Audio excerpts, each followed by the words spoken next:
So glad it's Friday. Yes. Yeah. All right. Hello, everyone, and welcome to Better. I'm Audra Lowe. And I'm J.D. Roberto. We're wrapping up our first week of the new season. We are. Here. Switch chairs a little bit. You got this we one switched chairs, warm and for I got me? a coffee cup. I know. Audra wanted to change chairs. I said, you get us coffee cups, and I will switch seats with you. something in them, right? Yes, I have coffee in mine. Okay. All right. Got water. I'm a water girl. You were on the Facebook, after our week of talking about Facebook, you were on the Facebook checking out the Better Facebook page, weren't you? We talked about that a lot. I went on Facebook, JD, got my little points. Yeah, a lot of people are responding to Jill Zarin and telling us why they need her shapewear, why they need to get squeezed. The responses are really I'm wearing funny. man Spanx today. I can't breathe. I can't breathe. But you're very excited. You can't breathe today. I can't breathe today for a different reason, because we have a guy on the show. When I looked at the schedule for the week and I saw that this young man, artist, actor, was going to be on the show, I was really excited. Tremendously talented. Yes, exactly. We had to calm me down just a little bit. Just got a little man crush on him. Daniel Radcliffe is who we're talking about. He's going to be on our show.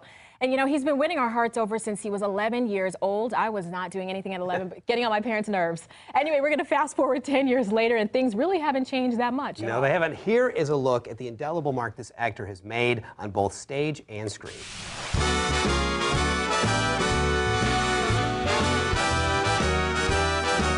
The boy wizard who captured our hearts as Harry Potter is all grown up and taken his very big talent to the Broadway stage. Oh, aren't you proud to be in that fraternity?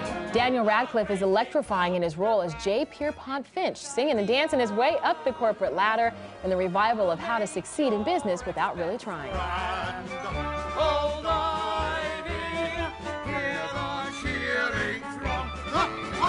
His range as a singer and a dancer is remarkable to both the audience and his Tony Award-winning co-star, John Larroquette. The fact that Mr. Radcliffe was in it was first and foremost. I thought for my first Broadway endeavor to have that kind of caliber of talent around me is you always try to get the best people you can. What was your dream about last night? I can't remember. What's yours about? Of course, this isn't the star's first go-around on the Great White Way. In 2008, Daniel Radcliffe made his Broadway debut in the drama Equus, giving us a glimpse of his acting prowess, passionately playing the tormented teenager Alan Strang. And as the door closes on Hogwarts, not only did a new one open on stage, but one opened again on screen in the highly anticipated supernatural thriller, The Woman in Black. There are those who believe the whole town is cursed. Daniel plays Arthur, a rather disenfranchised character whose grief puts him on the edge of madness. The woman in black.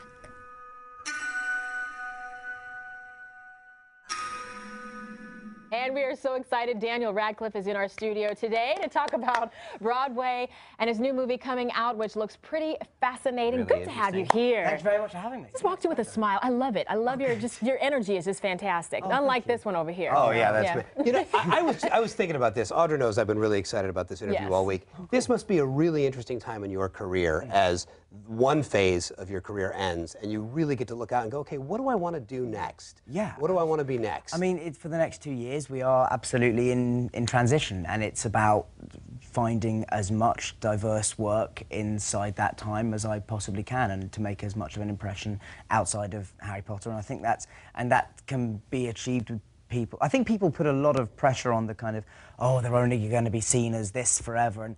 But I don't think that's necessarily the case now, because I think that if you look at big franchises from particularly the 70s, like Star Wars is the example people often bring up, people didn't have the same relationship with actors in those days. Actors were less celebrities than they are now, and more the actors, and there was less of the interviews like this or gossip magazines or whatever. So people don't feel a connection to. I think people now see me as a person more than they do. Daniel Radcliffe, not a character. I certainly get Daniel more than I get Harry. I mean, generally speaking, or maybe people are just being kind and choosing to shout my real name. And even with the Star Wars template, yeah, sure, Carrie Fisher, Princess Leia, that was her forever, but Harrison Ford has had this amazing, diverse career. Exactly, and so there is no rule book in terms of how this stuff is done. Well, you're doing it right, though. It looks like things are working out. I think that's the thing. I think you can become too obsessed with kind of trying to get like a master plan of how I will break away from something. Or I think you ultimately just have to be having a good time and enjoying yourself, because otherwise it's really not worth it. And yeah, and trying to do stuff that is maybe not what people expect. Like, Right. I certainly didn't expect to be doing a musical 3 years ago, so I doubt anyone else saw me going that way. Speaking of the musical, can we talk about this for a second? Yeah. You Please, know, how absolutely. many shows a week is it? Like It's eight shows a week. 8 shows a week. Non-stop energy. Is it more taxing on you physically or mentally, or is it equal? Well, it's interesting with a show like this that it's a physical thing. It's a kind of a physical show, just in the amount of running around I do. And at the beginning of the week, I feel fine and rejuvenated, and by the end, my shins are hurting, and like it's all Creeping going to pot around. again.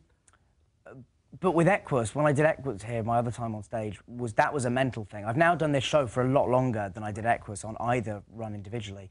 And I'm still really excited to come to work every day, whereas by the end of 5 months of Equus, I was kind of like, okay. Yeah, done. Seems like that ready would be to- very emotionally draining, It was yeah? kind of a little draining, and you know, and getting naked on stage is I don't care what anyone says. Yeah, it's it's no not fun. Yeah. People say it when it's like, I talked to somebody who said, oh, I found it really liberating, and you were like, yeah, you did hair. That's not all about liberation. I was running around blinding horses for 10 minutes. Just tell it like it is.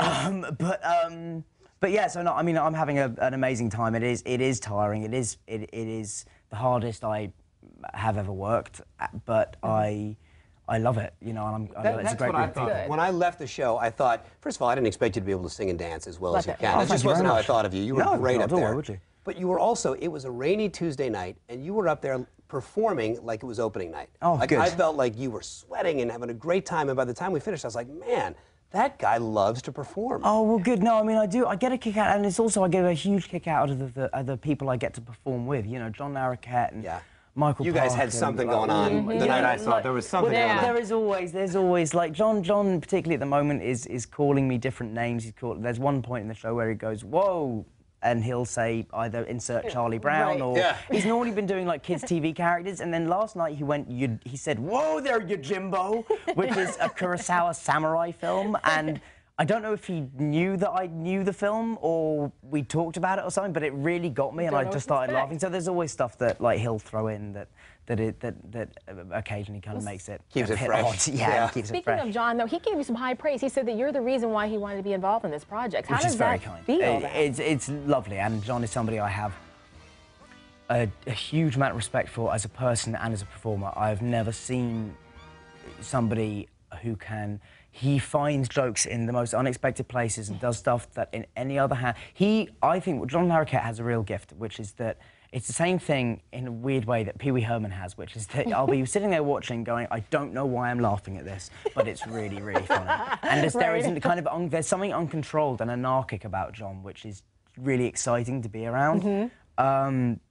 So yeah, I mean, I'm having a great time with him and all our cast. We're very, very lucky. There's no ego. Everyone's very chilled out, and it's a really nice place to go to work every day. Well, we could talk to you forever. Seriously, will you stay for a little bit? Because we want to talk about Yeah, your we film, wanna talk Woman in Oh, Black. please, I would love to talk about that. Okay, Yes, that's a good please. deal. So we have a lot more to talk about with Daniel Radcliffe, so stick around. We'll be right back.